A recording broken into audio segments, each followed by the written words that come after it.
兄弟们，从这样到这样，记住这8条健身原则，你也可以成为健身大佬。第一条原则，每组的次数不同，效果也不同。每组最多做6到12次的重量，侧重于偏肌肥大；每组最多做15到20次的重量，侧重于偏肌肉线条。第二条原则，相比起重量，控制与稳定其实更重要。大部分人都想做一个行走的衣架嘛，那么改善肌肉质量和体型才是关键。第三条，练前热身，练后拉伸，这是维持长期锻炼必不可少的2大要素。第四条，不要每天都练同一个部位，肌肉得不到休息，那么就无法生长。第五条，先做力量训练，后做有氧减脂。如果有氧训练将葡萄糖都消耗完了，力量训练就会无法发挥出一个最佳状态。第六条，用力时呼气，还原时吸气。OK， 好，二头肌，用力时呼气，还原时吸气。呼气带走身体代谢产生的二氧化碳，吸气时增加血液含量，为发力做好准备。第七条5分练5分吃10分睡，在练中撕裂肌纤维，进而超量恢复。在饮食中摄取超量恢复必备的营养素，在休息中肌肉才能得到真正的生长。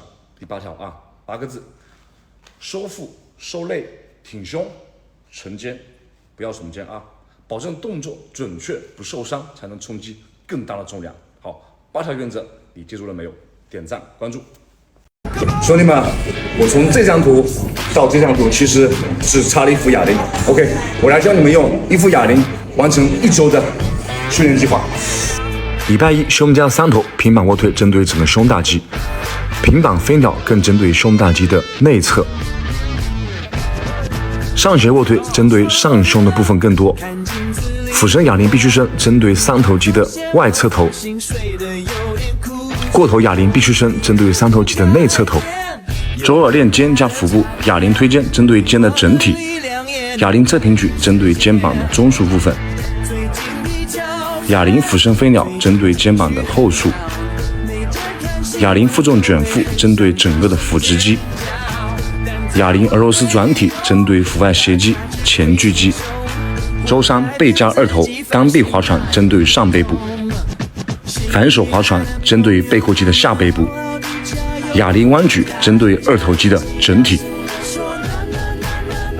哑铃垂式弯举针对2头肌的外侧，攻击让你视觉上看起来手臂更大。周四臀加腿，哑铃深蹲针对大腿前侧的股四头肌；哑铃硬拉针对上臀、大腿后侧股二头肌和腘绳肌；哑铃箭步蹲针对整个大腿的整体；哑铃臀推孤立发力针对整个的臀大肌。这套计划学会了，给我扣个1。你比别人多练一次，你就赢别人一次。这款哑铃找客服报名字，立享优惠，报名字准备好使。朋友们，中秋节快乐怎么打造一个饱满无死角的胸肌，让你挺胸有气质？其实我的胸肌还挺烂的下胸部分天生是8字胸，但是好在我整个胸部的面积是比较大的。像先天肌肉有点缺陷的话，那么后天就要从维度、从刻度方面尽可能去弥补我们的弱项部位。来看看我今天是怎么去加强我的胸部的。第一个动作，平板卧推，可以说是发展胸肌的王牌动作。在进行大重量卧推前，一定要进行充分的热身，先从轻重量开始，循序渐进，不断的递增训练重量。目标是要完成每组5到8次。在做卧推的时候要保持挺胸，肩部下沉。OK， 我们带上护肘。准备上点强度，注意在做卧推的时候呢，一定不要让杠铃以自由落体的形式砸向你的胸部，而是想着你的胸部主动去触碰杠铃，这样子能够让你的上臂保持住张力，也能够让你的卧推更稳定、更强有力这个动作我们做4组，每组8到12个。然后在组间休息的时候呢，要用力收紧胸肌10到15秒，这样能帮助我们激活更多的肌纤维，让更多的血液涌向你的肌肉，你会获得更强的泵感和酸痛感，最终也会帮你带来更多的肌肉的增长。一个好看的胸肌离不开饱满的上胸，所以我们第2个动作上斜哑铃卧推，比起杠铃哑铃有更大的动作幅度，能给胸肌带来更好的拉伸和收缩。在推起的时候呢，不要只是单纯的把哑铃向上推起，而是要想着将你2个肘部往内夹。这一点小的差别将会给你的胸肌带来截然不同的收缩感。将上斜蹬调至30到45度挺胸，肩部下沉，肘部不要朝外打得太开，身体不要过分反弓。这个动作做4组，每组10到12次。前2个大重量动作做完之后呢，我们该侧重一下肌肉的收缩了。第3个动作，上斜的对卧哑铃卧推，这个动作能给胸肌带来超强的收缩感，将2个哑铃靠在一起。这个动作的诀窍就在于双手要全程用力的往里挤压哑铃。这个动作做4组啊，每组做12到15个。第4个动作，器械臂屈伸，很多健身房都没有这个器械啊。这个动作是针对我们的下胸啊，发力其实和双杠臂屈伸是一样的，用下胸的力量尽量的去往下去挤压，顶峰时最好能够收缩1到2秒钟。我们的身体如果前倾的越多，越针对于我们的胸肌。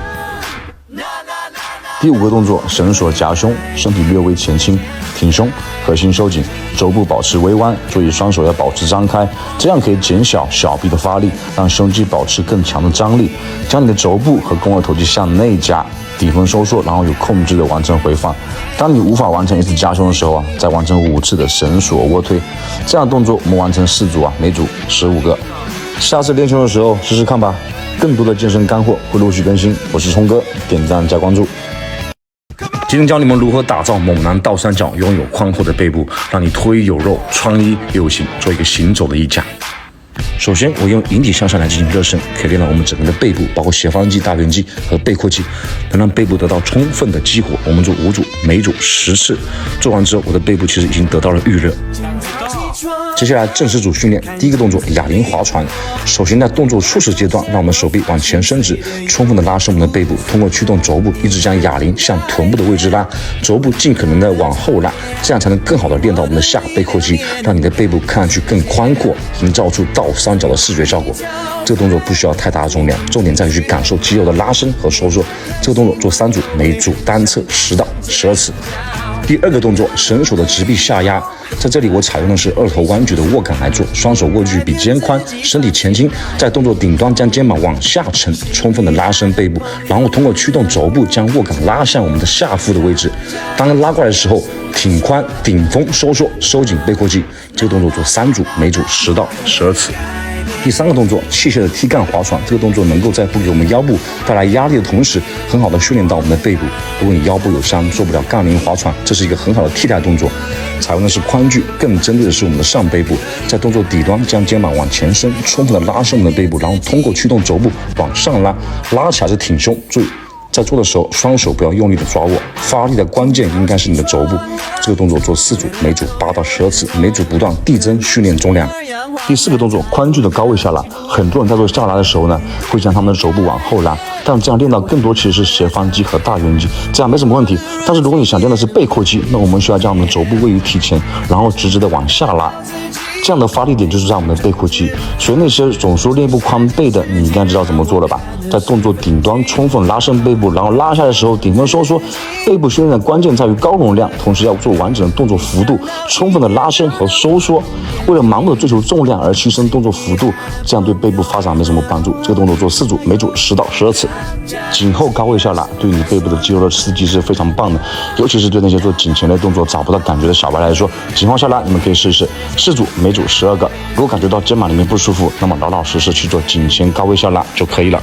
第7个收尾动作硬拉是帮助我们打造厚实背部的关键。注意，不要靠双手去拉起杠铃，而是要通过双脚蹬地来让杠铃离开地面，向前挺髋，完成锁定。之所以把硬拉放在最后去做，是因为经过前面的训练，我们的背部已经得到充分的刺激，这时候已经不需要使用很大的重量，也能够给背部带来的很好的刺激，这样也更安全更高效。3组每组做8次。